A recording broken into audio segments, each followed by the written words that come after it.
All right. Well, thank you for that, Jillian, and good afternoon, everyone. My name is Dana Myers, and I am with Southeast Community College, and I would like to thank all of you for joining us this afternoon for this micro workshop on etiquette for creating inclusive online experiences. Before we begin, I want to let everyone know that you have joined the session without audio and on mute. We will have a Q&A session following the presentation. Please submit any questions you have in the Zoom Q&A feature, and we will answer as many as our time allows. With that being said, I would like to introduce Jillian Post. Jillian is an experienced process facilitator with content expertise in diversity, equity, inclusion, and conflict resolution principles. She also develops curriculum for projects and serves in several educator roles throughout Nebraska. Jillian attended Creighton University, where she received a master's degree in conflict resolution. Jillian thoroughly enjoys helping people find better ways to communicate, and we truly appreciate her taking the time to share her knowledge and passion with us today. And with that, I will turn everything over to you. Thanks, Dana. So I want to go over this again because we had a comment in the chat box that someone could not find how to change their name. Again, we are recording this. I don't know if we've officially started recording it. Have we, Luke? We're going to be recording this, and we want you to think about your privacy situations and the things that cause you to want privacy in your life. And so you can change your permanent image that you associate with Zoom. You can change your name if the person has enabled it, the person who has set up the meeting. And we want you to pay attention to that. If you're a host, if you're a participant, any role that you have when you're doing online work. So with that, I will officially start. And Dana, I'll have you keep an eye on the chat box as well, just as we're setting up. I want to officially welcome everybody. I did name this workshop Etiquette for Creating Inclusive Online Experiences because, gosh, there's a lot of us who have been doing this and finding certain deficits, and I thought it was time to put together some guidelines. So that's what this is about. Let's go on to a check, official tech check. So we want to make sure that your audio is working. You can type in the chat box if you have any technology issues. Dana will try and help. Luke will try and help. We do have this chat box feature. Many of you have found it. Many of you have used it before, but you can see it might be a little bubble at the bottom. It might be in your name. Zoom has been changing a lot of things, so things seem to be different each time. So we have the raise your hand virtually feature. Today you won't be able to do it via webcam, but that's another way to do that. And we have the Q&A box that Dana mentioned before, and that's where we're going to put all the content related questions. So the last time I tried this change your name feature, you click on participants, you hover over your name, and then you click on the ellipsis or more. It has a little ellipsis in it, and then you should be able to find rename. So I'll let a few people see if they can maneuver around, find your way around. There's a couple images down here to help you. And like I said, it does change. I see the raise your hand feature when it pops up.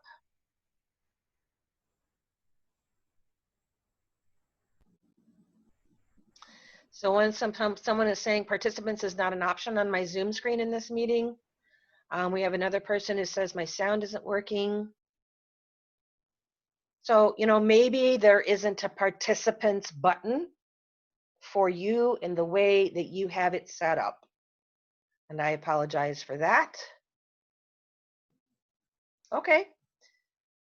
Folks are telling me that participants is not an option on my screen, so that's okay.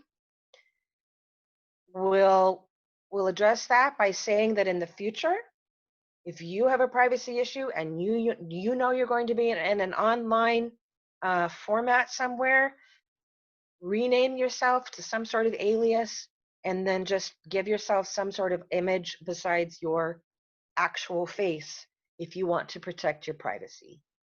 That would be my suggestion for that. And just to jump in real quick, I checked with Luke, and we are in Zoom webinar, so it may look a little bit different than Zoom meeting. Yep. So we apologize. We may not have that capability of accessing the participant button and those types of things. So bear with us as we're kind of learning to. We're usually on this end of it, so we probably need to be on the participant end to see what you see. So thank you for the feedback and letting us know that those options might not be out there. So I can see participants, and I know that in other meeting and webinar formats I've been able to, but I think it really depends on the version that you have, and maybe if you're on an iPad, that might be different as well, or some kind of tablet. So we'll figure this out as we go. For now, let's try and move on. We're paying attention to all of these behaviors because I want to be somebody who clearly defines the behaviors that I want to see increase. And so, of course, we have all these different formats. We have webinar, meeting. Is it formal? Is it informal? Is it going to be a conversation? What is it going to be? So there are many different options for creating an inclusive online situation. An online formats change, and the technology changes and the software changes a little bit. So you have to be very mindful of how you want to create your inclusive situation. But we're going to go over some basic guidelines.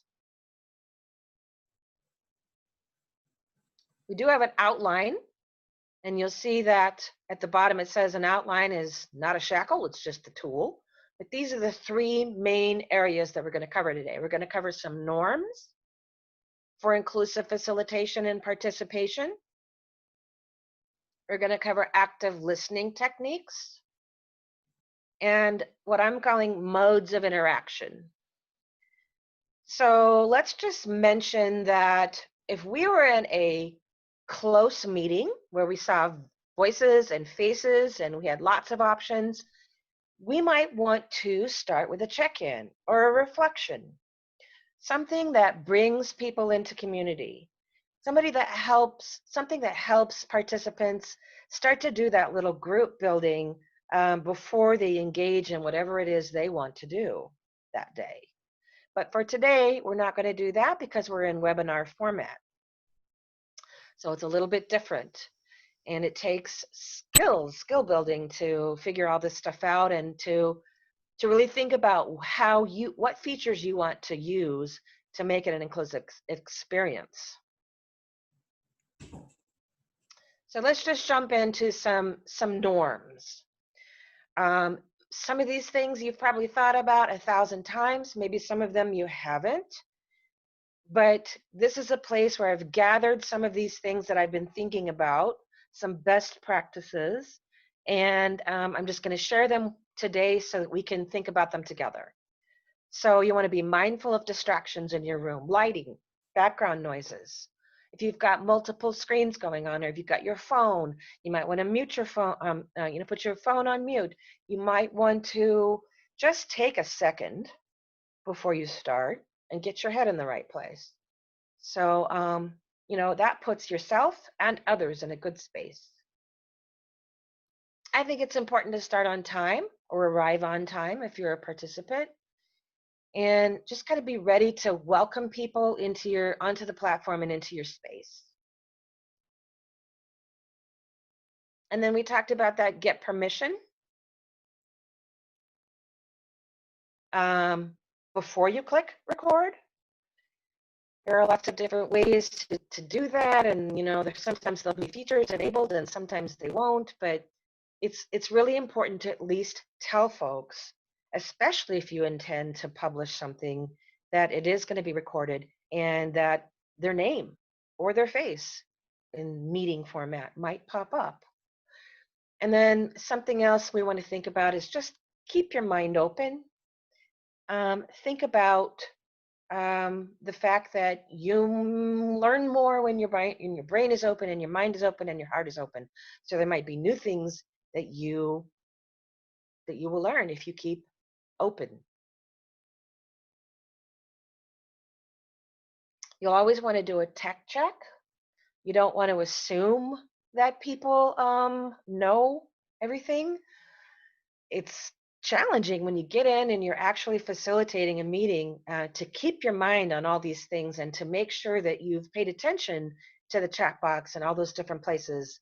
And we'll talk about how you can help have a more inclusive situation in just a second by adding a co-facilitator. But I've got a picture of a little donkey down here because we know what that word assume, if we take it apart, I won't say, but yeah, there's 3 words in there. Well, what the heck? You know, my dad always used to say that the word assume can make an ass out of you and me. So there's the donkey. Okay. So here's where I mentioned about the co-facilitator. And so yeah, we want to consider the content, the size of your group, the length of the session. It can be exhausting to do a 4-hour workshop on Zoom, and I've seen it happen. I considered signing up for one the other day that was actually 2 4-hour days of online workshop, and I wondered how they were going to prevent that kind of online burnout that can happen. But one way to help is to have a co-facilitator. Then we want to talk about getting back to, like, if you're in meeting format, especially if you're in, I don't know, a healing group or a circle dialogue or something, which we'll talk about in a little bit.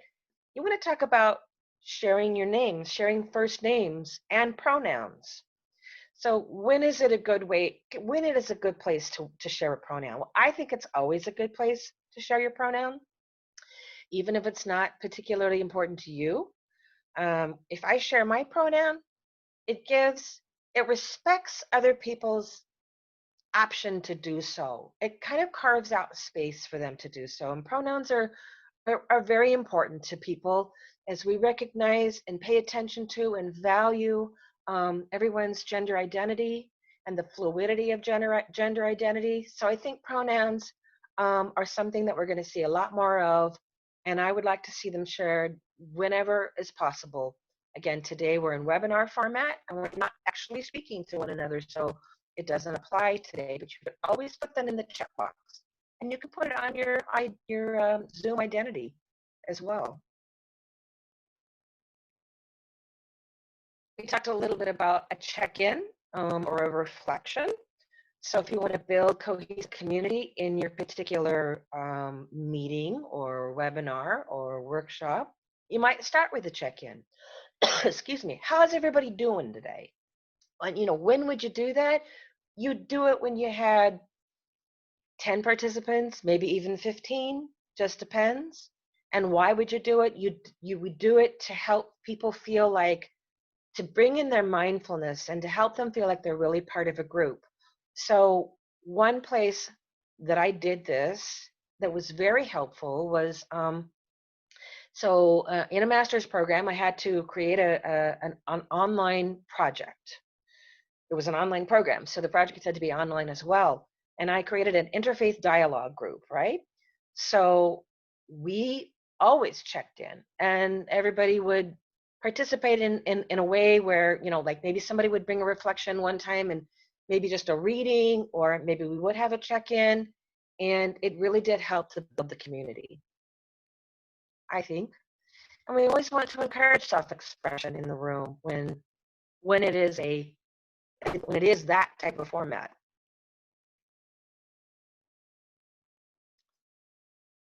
So here's some more little things. You've probably heard some of these before, maybe not, but speak from our own voice, not for the group.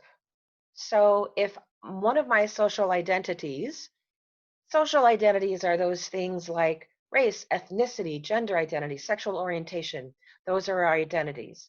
So if I belong to a certain group, I might feel like I want to speak for the whole group, but that's never a good idea. Just tell us what you feel.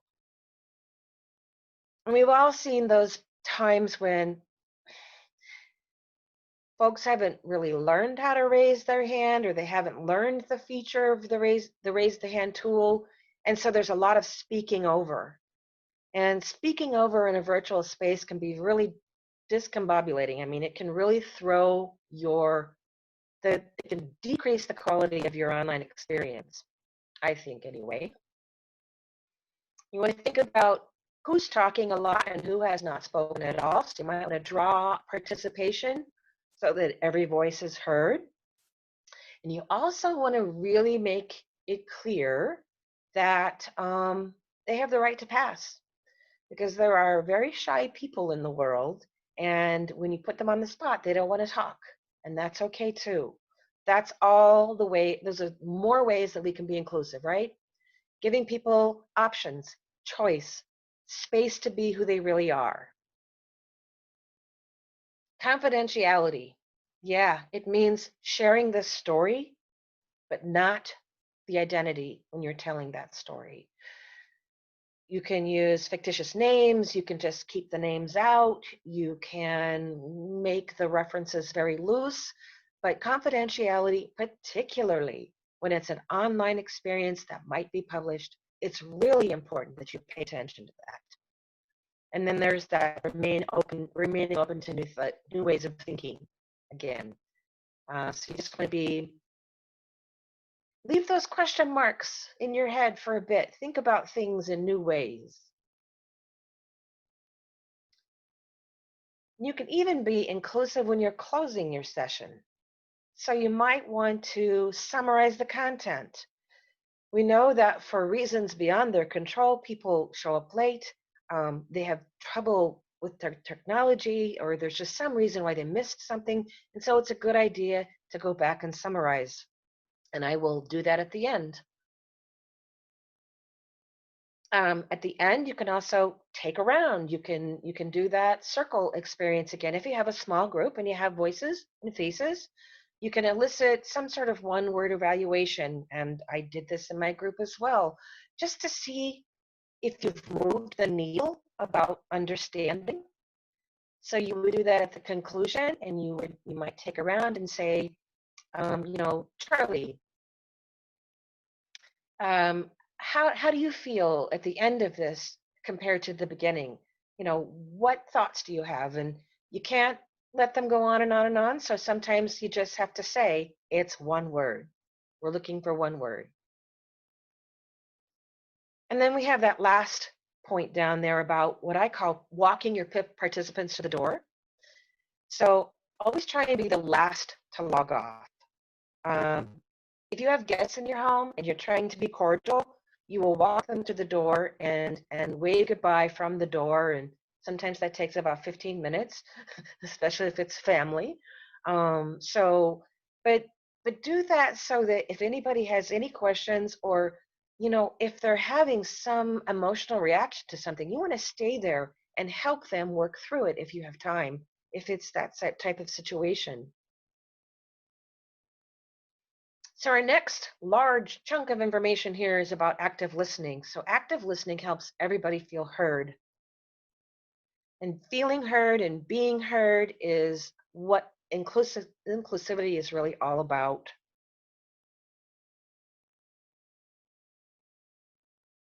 So even in an online context, we can show people that we're listening. We can lean in. We can be present, mindful. Look at the video cam when you're speaking. Don't bump around. Don't jerk around. Don't look across the room, or look like you're not paying attention. I mean, those things disallow your participants from feeling included in whatever it is that you're presenting. An example, I did some online coaching recently, and so we had me as the coach and 2 mediators and 2 role modelers, right? They were the people who were acting the role models, or the role plays, not role models, role plays for this particular mediation. And one of the mediators, who was just learning, so I mean, we talked about it afterward, but I didn't say anything, of course, during, was in a lounge chair and leaning back and slumping down and glancing across the room when he wasn't speaking and those kinds of things. And I felt like that did not build an inclusive environment. And so we have that listening without planning your response. One of the hardest things that folks have to learn how to do when they're having meaningful conversations. It's so easy to be listening to somebody and then realizing that you're not listening to them at all. You're planning on what you want to say back to them. So that is really something it takes a lot of practice. Even in the online context, we can look for nonverbal cues. Some of the things I just talked about, glancing across the room, fidgeting, being nervous, eyes closed.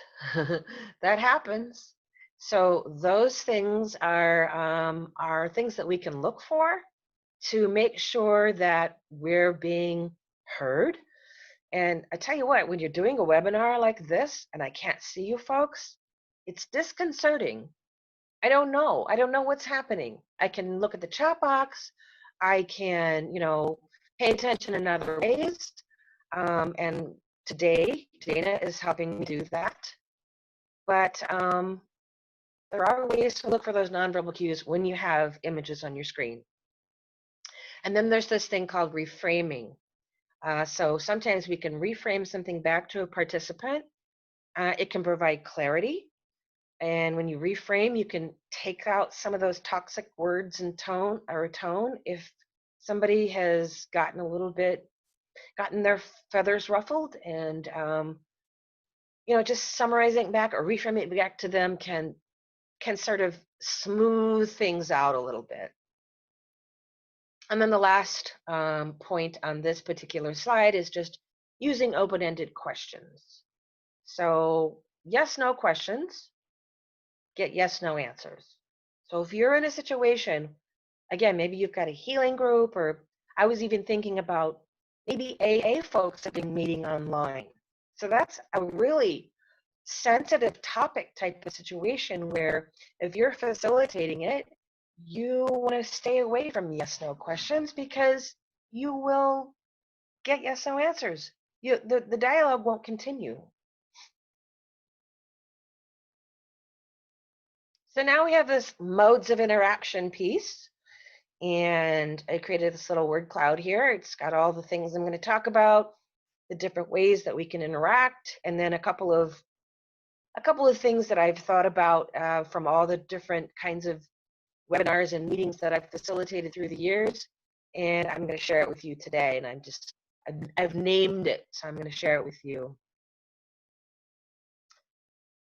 So in online interaction, it can take so many different kinds of modes or formats. We can do webinars, meetings. They can be formal, informal. They can really be based on a discussion, a dialogue, a conversation, even a debate. And they can be very structured or unstructured. And any combination of all of those, actually. But for today's workshop, we're going to explore 4 kinds of talk that we use with each other, and then just 2 modes of interaction in online contexts.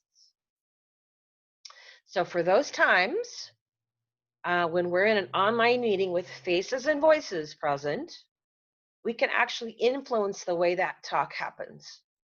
And there's a difference between dialogue, debate, conversation, and discussion. And we're going to look at that in a little bit more detail. So debate, well, we know kind of what a debate is, and we can have a debate in an online context as well. It's an extreme form of discussion in which the format dictates that people take sides and advocate for that side. Also rebutting points from the other side. So if you just take a second and think about that, what would be an example? I can think of one. So attorneys are meeting online now to help their clients and try and get cases to continue on because there are very timely matters. And so that's a situation where you've got someone who's clearly advocating for a side. That's kind of a debate form to me. So a discussion is talk that has a purpose, and sometimes it ends in a decision, oftentimes ends in a decision. So maybe you've just got an employee resource group that needs to come up with a decision about something and you want to talk about it. So maybe that's going to be heavily facilitated, maybe it's not. We'll talk about how it can be heavily facilitated as to not facilitated so much in a minute. Then we have this conversation. Well, of course, that's just convivial, casual, friendly talk about personal social matters, and oftentimes is not heavily facilitated. So if you think about the banter that happens, at the beginning of a meeting, chit chat, how's the weather and where you're at, or how's your cat? Those kinds of things. That's conversation. But dialogue is something special, because it engages people in building their understanding of a topic without the pressure to make decisions to be right. And even in our webinar format, we can create dialogue, because we're going to use the Q&A, and you're going to ask me, hopefully something besides a yes/no question, and I'm going to do my best to try and give an answer. So sometimes this is called Socratic discourse. If you've ever heard that term, that is that's referring basically to dialogue. So I have this reference down here, and I could click on it, but I'm afraid I'll lose my screen. I do have it ready to copy and paste in the chat box, but there's been some exploration on that too as to whether that works. I'm going to try it at the end anyway. It's a good article about the differences between dialogue, conversation, debate, and discussion. So each type of interaction has an appropriate context. And if the facilitator has not modeled or communicated that expectation, our sessions can turn out to be kind of chaotic. And chaos isn't conducive to creating an inclusive space. So again, I want to reiterate this. It takes practice to facilitate and control the room or the meeting, and yet not over facilitate, because you want people to respond freely, and you want them to feel comfortable and build community depending on the context, but you don't want to over control it. So, oops. So here's this modes that I was talking about, and I just kind of developed this after thinking about things. After years of using Zoom and all kinds of different tools. So you want to decide as a group how you want to share this dialogue that you're creating. Identifying the difference between these two modes can be helpful, and we'll talk about some examples. So we've got this C mode. It stands for circle dialogue.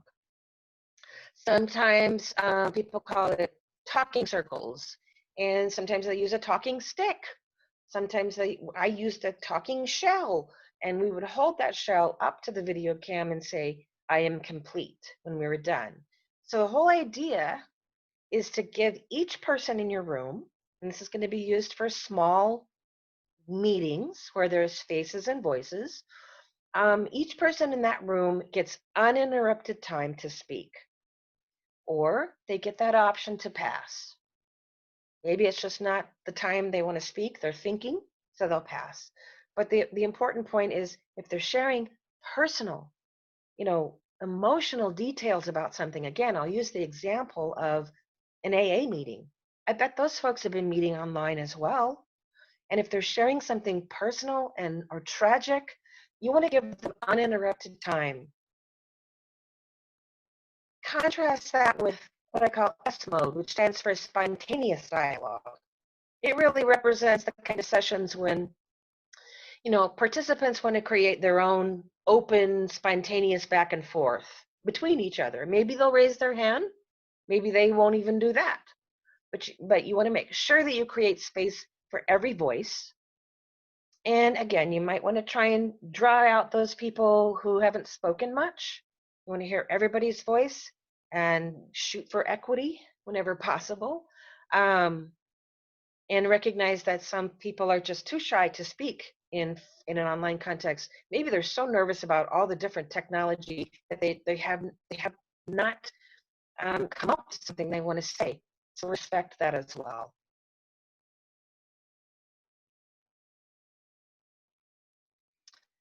So we're going to review in just a second, but I just want to say that this mini webinar only addresses one context where we might practice more inclusive behaviors. If you're interested in this topic and you want to experience a full day interactive workshop, someday when classes resume, it's still kind of liquid, I think, Dana. But the name of this workshop that I've created, it's actually a full day and it's got a lot of interaction. We do some journaling and we create a dialogue circle. And by the way, I wanted to mention that Kay Pranis, Kaypranis, is the person that kind of developed that circle, sacred circle dialogue kind of concept. So we've got it on the books for September 19th. It was originally on the books for July 19th, but now that's been delayed and we understand. And I didn't feel like it was the kind of thing that I wanted to break into two pieces, and I certainly couldn't do it all online. There's just too much community building that needs to happen for it to be an online project. So I'm going to wrap up and review. I'm going to go back, go over these principles very quickly again.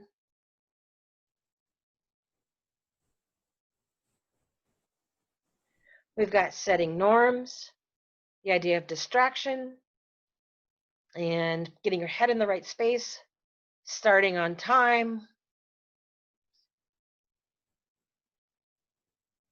getting permission to record,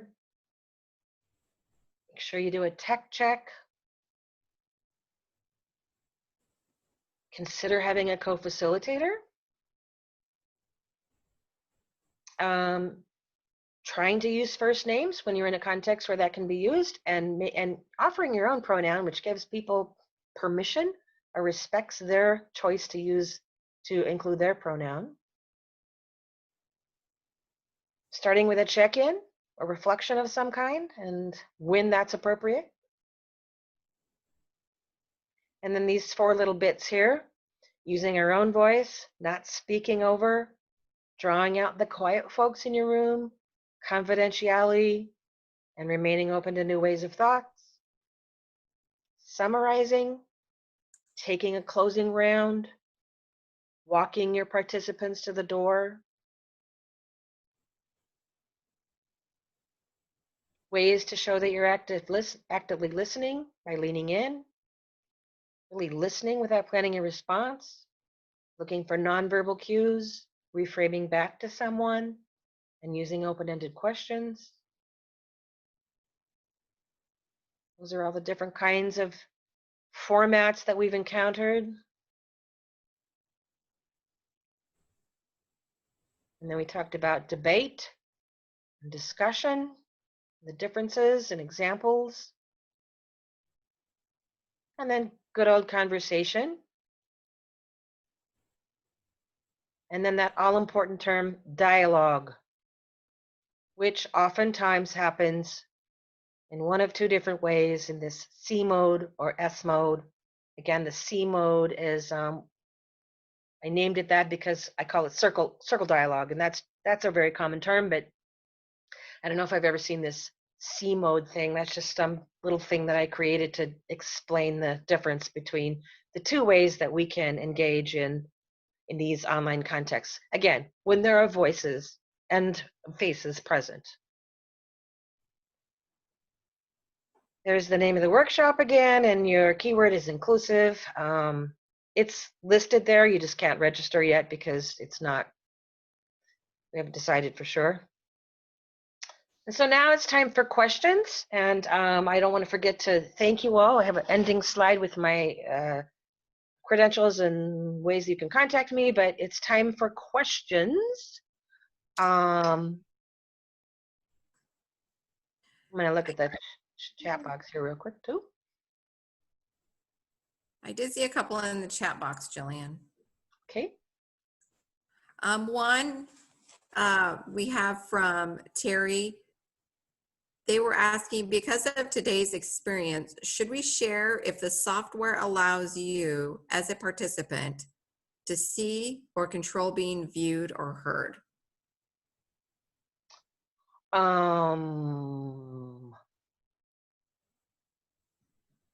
That's in the chat box. Correct. Because of today's experience, should we share if the software allows you as a participant to see or control being viewed or heard?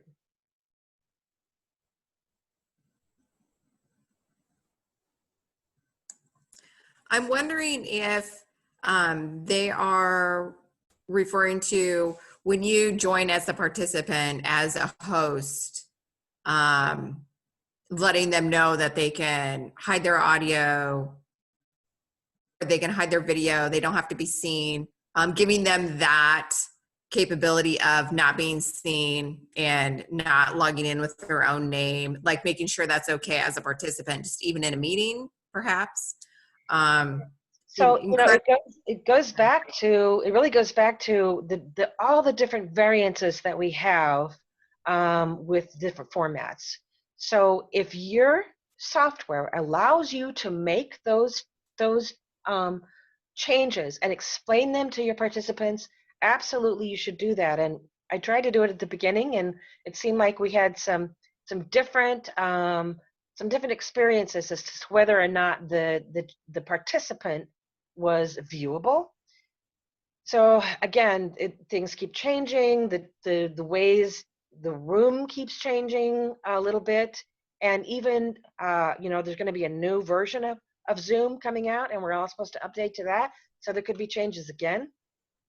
Seems like the world right now is just, the only thing we can count on is that there'll be changes and not clarity.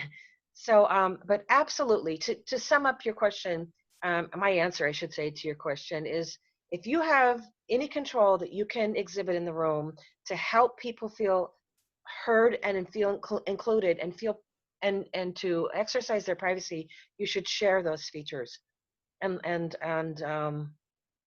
do whatever you can to help them. All right, there are a couple more, Jillian. Did you want to read through those, or would you prefer me to go through those?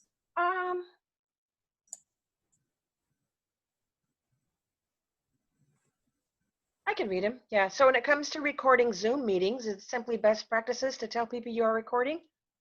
Or is it required by law? It is not required by law. In particular, I'm thinking about faculty recording class sessions as well as students recording class sessions.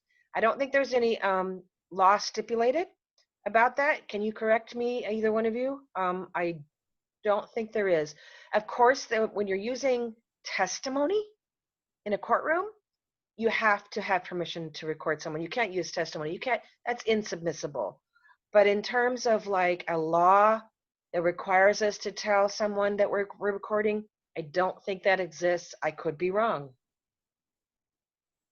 There's a lot of laws on the books that refer to telephone conversations, of which this doesn't count. Yeah. So it's on a state-by-state basis. Yeah. So we've got a lot of questions about this. So clearly it is,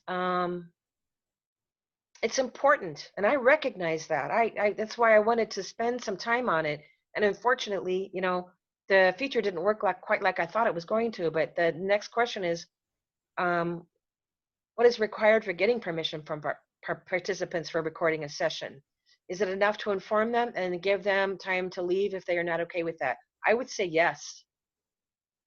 Give them the option of, first of all, clicking off their video cam if it's a situation where there is one, and then, or just opting out and leaving. That's okay. You have to respect that.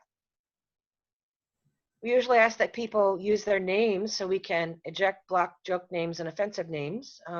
That's true.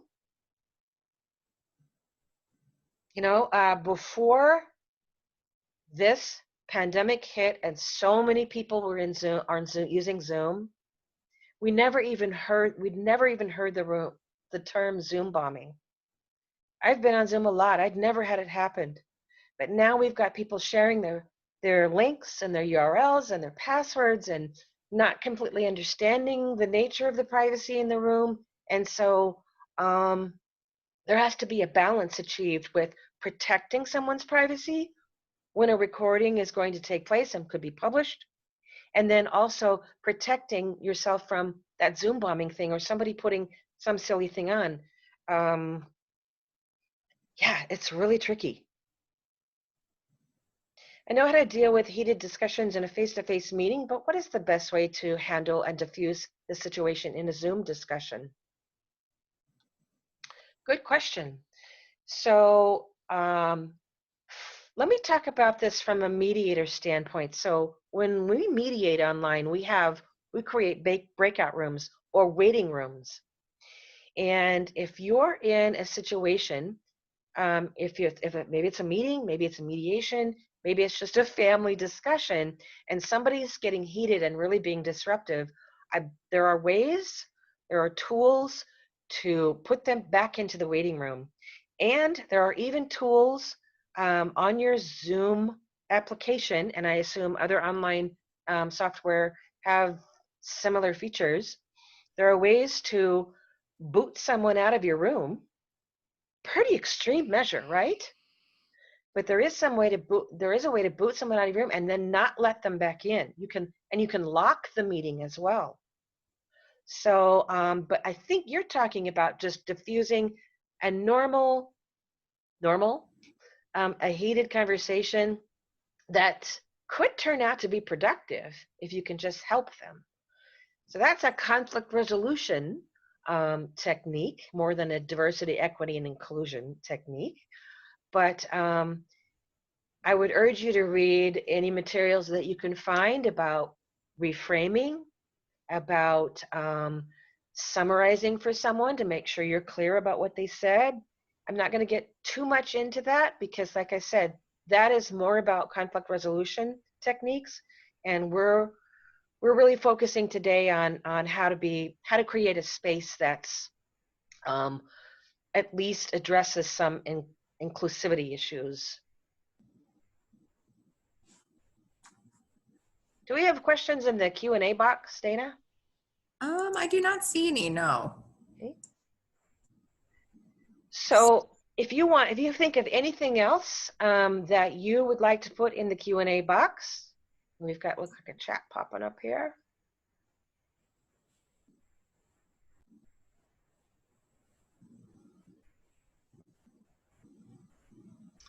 The question is, what is the best way to handle a Zoom meeting when the host does not note who was at the meeting, not asking everyone for comments, etc., without being rude? You know what? I think you have a right as a participant. Now, again, this is contextual. So if you're in a room, let's say this is an AA meeting, okay? And this is a solid group. They've met before, but there's a couple new people, and they need to be introduced. And the host hasn't done it. I think you have a right as a participant to say, hey, host, can we do a couple of introductions? Don't make a big stink about it. Don't get all up in arms about it, but I think that everybody has a right as a participant to raise your hand, either virtually or with the tool, and say, would it be okay if we stopped for a second and got everyone's names and pronouns? So, it's about using the right tone. It's about putting it in a question format. Yeah, and someone says the AA is completely up to the participant to introduce themselves, and it's not to be asked. So, as a host, you can say, if you'd like to introduce yourself, if you'd like to share your name and pronoun today, And AA is just one example, but there are many healing groups, support groups, networking groups even. Networking, it would be important for everyone's name to be heard and pronoun to be heard. And we do have a question in the Q&A box, Jillian, if you would like me to read that. Sure, Dana, go ahead. As a faculty member whose first class Zoom might well be with a group of students who are strangers, is it advisable to do the pronoun/first name thing online in the Canvas shell between instructor/student rather than asking students to reveal pronouns to each other at their first Zoom? To be inclusive, I think it's always a good idea to offer your own pronoun. Then you're setting a precedent. You're saying it's okay to offer up your own pronoun if you'd like. You don't even have to say that. You can say, my name is Jillian. My pronouns are she, her, hers. And if anyone else would like to share their pronouns, they may. And by the way, I should have done that today myself. See? I mean, I'm still practicing these things, but of course we're in webinar format, so you know we hadn't talked about it, and there's limited ways for you to share that. You can share it in the chat box, but not everybody puts a comment in the chat box. So anyway, I would just simply say that. I would say, good afternoon, I'm your instructor. My name is Jillian. My pronouns are she, her, hers. We welcome anyone else to share their pronouns if they would desire to do so.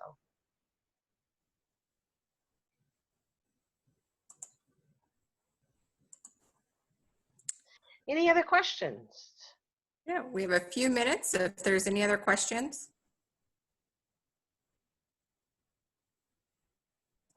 Okay, well, we're kind of at the end here.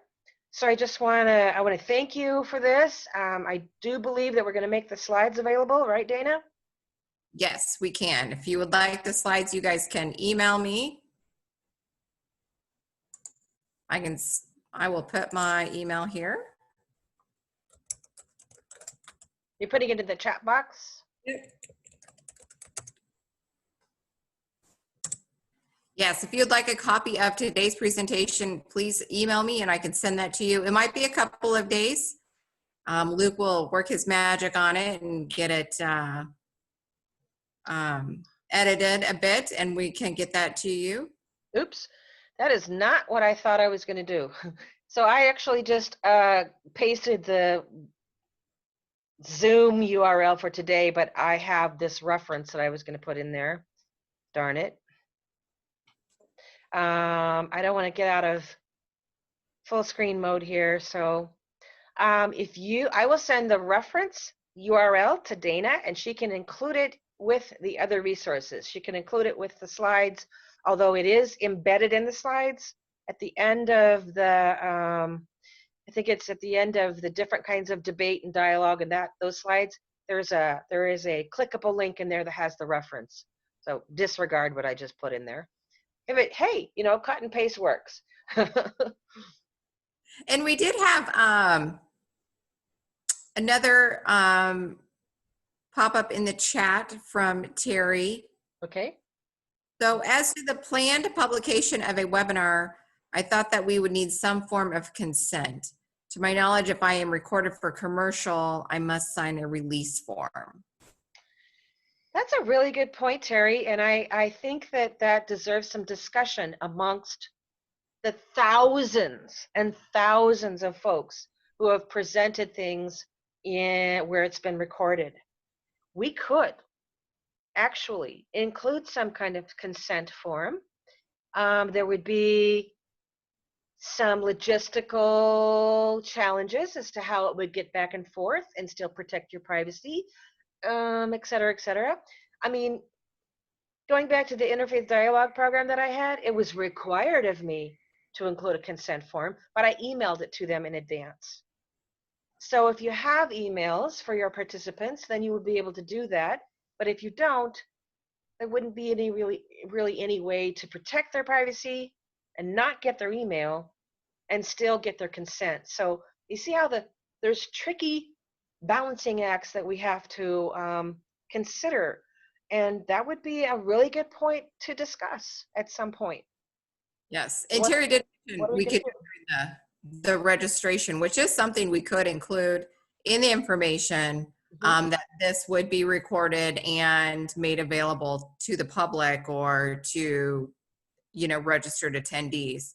And you would be able to accept that at the time of registration. And if you did not want that, then perhaps you would then choose not to attend the webinar. So that is actually really good food for thought for It is. upcoming webinars. Let me share an example of a different time in my work history where I've had to do consent forms, and that was just registering children for a program and making sure that we put at the bottom, do you give your permission as a parent to have your child's, we may take pictures, we may take photographs of the year of our programming. Do you give your permission as a parent, guardian, or caregiver to have your child's photograph posted on Facebook, on our website, or I can't even think of the third one is now, but they got to check each one, and that stood in as a form of permission. And then they could even check two, or not the third one. Maybe Facebook, absolutely not. They didn't want their child's photograph to be on our Facebook page, but maybe the website was okay, or maybe an email was okay. So it really just kind of, you have to read your audience and respect those things, and check them out and have conversations about them and develop strategies that work for you and your particular context. So I think we are done for the day, if we don't have anything else. Yes, I think so. I don't see any other questions, although Luke did post for us. If everyone can see that in the chat, that in Nebraska, it is lawful to record electronic communications that are easily available to the public. SEC is considered to be open to the public. So yeah, so there's verbiage involved in those types of situations that I would assume people have researched, and they probably stand up in court, So, but it's still really worthwhile to be mindful of the question that Terry posed, and other thoughts that people have had about, again, that balancing of between privacy and being fully open and sharing, and making sure that the information can be shared. So there's different ways to make it happen, and there's different ways to limit it. for sure. This concludes our presentation today, and thank you so much for logging on. There might be more to come. There might be other longer versions, and again, if you're interested in a full day class that has lots of cool interactive components to it, my class will be offered on September 19th, barring any other circumstances. And Southeast Community College will have, they'll be having on-site classes hopefully by the end of August. Yes. So thanks again, everybody, and have a great and wonderful rest of your week. Thanks, everyone. Have a great rest of your day. Bye.